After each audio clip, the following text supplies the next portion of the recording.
निवेदन है कि सभी लोग अपने अपने स्थान पर 10 मिनट और बैठ जाएं। उपस्थित बुजुर्ग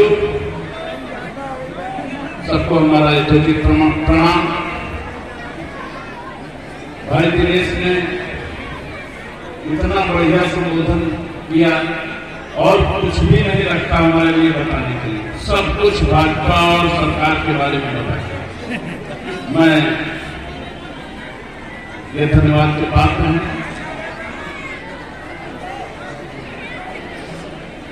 मैं आप लोगों को यही बताना चाहता हूं कि जरा सोचने और समझने की बात है। भारतीय जनता पार्टी जितना इस संगठन को मजबूत कर रही है, हम आप लोगों को बताना चाहते हैं कि संगठन का मतलब क्या होता है। संगठन का शाब्दिक अर्थ होता है ऐसी सार्थक गांठ जो कभी न छूटे। सा का मतलब सार्थक, गठन का मतलब गांठ।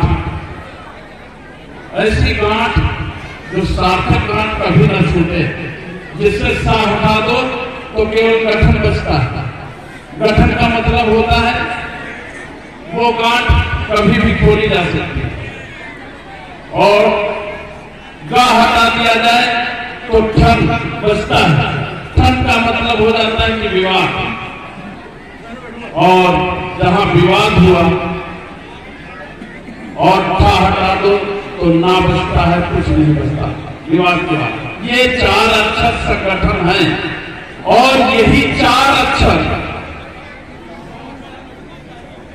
ये चारों हमने अपने व्याख्या में यही शारीरिक संगठन के 4 वर्ण हैं जो ब्राह्मण, क्षत्रिय, वैश्य, शूद्र के भागों में बटे हैं। आज राजनीतिक पार्टियों ने इनको ऐसा बंटवारा किया है कि संगठन शारीरिक संगठन नहीं रह गया।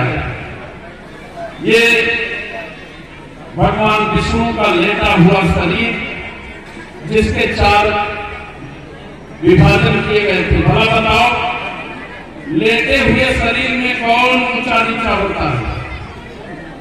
यदि शरीर लेटा है तो संगठन में सभी बराबर होते हैं कि नहीं? ये पद्मनाभ स्वामी का लेटा हुआ शरीर, जिसके 4 विभाग किए गए, 4 जातियों में बांटा गया, उस शरीर में सभी बराबर हैं। लेकिन आज राजनीतिक पार्टियों ने भी उसका बंटवारा किया है। यदि हम सोचे कि ब्राह्मण सिर है और सबसे ऊंचा है, तो बिना पैर के काम नहीं चलेगा। और जब कोई कष्ट आता है तो सर बताओ भला, हमको झुकाना पड़े तो पंडित जी के चरणों में ही तो झुकेगा। यदि सर पंडित जी है और चरण शूद्र है, और वही पंडित ब्राह्मण सर चरणों में ही पड़ता है, तो ऊंच नीच का भाव क्यों आता है? मैं समाज से पूछना चाहता हूं। यदि ये भुजाएं क्षत्रिय हैं तो चाहे पैर को जरूरत पड़े, चाहे पेट को जरूरत पड़े, चाहे सर को जरूरत पड़े, ये भुजाएं उस जगह पहुंच जाती हैं सेवा करने के लिए। यदि पेट वैश्य है तो ये सबको समान संचालन पहुंचाता है, ताकत पहुंचाता है, चाहे पैर को भी देना पड़े, चाहे सर को भी देना पड़े, पूरा पाचन तंत्र। तो सब एक दूसरे के पूरक हैं, इसमें कोई छोटा बड़ा नहीं है। कहने का अर्थ है इस शारीरिक संगठन को, इस जातिवाद को समाज से हटा दिया जाए। विनम्र निवेदन यही है, किसी के बहकावे में ना आ करके इस शारीरिक संगठन को भी 4 विभाजन लोग हुए हैं, क्षत्रिय ब्राह्मण, क्षत्रिय, वैश्य, शूद्र का, ये सब बराबर हैं, एक दूसरे के पूरक हैं। सौभाग्य से मैं क्षत्रिय का बेटा होने के नाते इसलिए कह रहा हूं कि मेरी जरूरत चाहे पैर को पड़े तो सेवा के रूप में पहुंच जाता है, और चाहे सर की जरूरत पड़े तो सर पे पहुंच जाता है, सर झुकने ना पाए तो ऐसे रख दिया जाता है। तो सबसे बड़े सेवक तो हम ही हैं। यदि मानना हो किसी को तो छत्री को सबसे छोटा मान करके चलो और सबसे बड़ा सेवक मान करके चलो। मैं सौभाग्यशाली समझूंगा कि छत्री ही सबसे बड़ा सेवक है। आप लोग सब लोग सम्मान के पात्र हो, चाहे जिस कास्ट के हो, चाहे जिस कौम के हो। बहुत लोग सनातन पे उंगली उठाते हैं। मैं तो कहता हूं कि केवल 10 चौपाई रामायण की पढ़ ले तो सनातन पे उंगली उठाना बंद कर देंगे। उसमें लिखा है, चौपाई है कि क्या जो चौपाई लिखी है 8वें दोहे में याद नहीं आ रही कि इसमें किसी का कोई दोष नहीं होगा। रामचरितमानस और राम का ही बड़प्पन बढ़ेगा। जितना टिप्पणी करने वाले करें उसमें रामायण और राम का प्रभाव घटना नहीं है, बढ़ना नहीं है।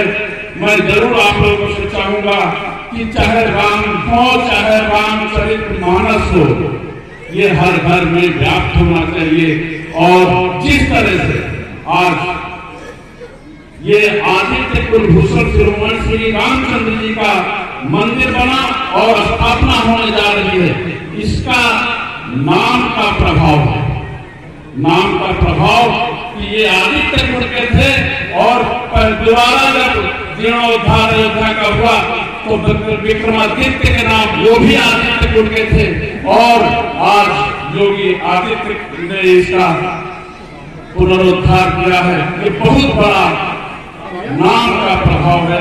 और इस नाम के प्रभाव में लिखा है, नाम एक तापस्वी राम एक तापस्वी तारी, नाम कोटि खल गुणत सुधारी, सबकी गुणत के सुधारक भगवान राम जब स्थापित होते जा रहे हैं तो बहुत खुशी का माहौल है। 22 तारीख को निवेदन है, सब लोग अपने अपने घरों में दीपक जलाएं, खुशियां मनाएं।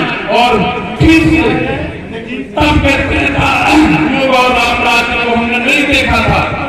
ये मेरा सौभाग्य है कि इस कलयुग में रामराज की स्थापना होने जा रही है। इस खुशी के उपलक्ष्य में सब लोग ढेर सारी खुशियां मनाएं और मुझे भी और हिंदुस्तान को सनातन धर्म के संरक्षण में आगे बढ़ाएं, संस्कार युक्त भारत का निर्माण करें।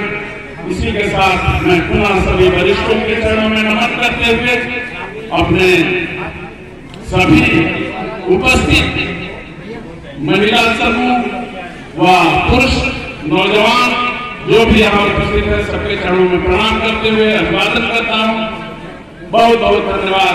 भारत माता की, भारत माता की, भारत माता की।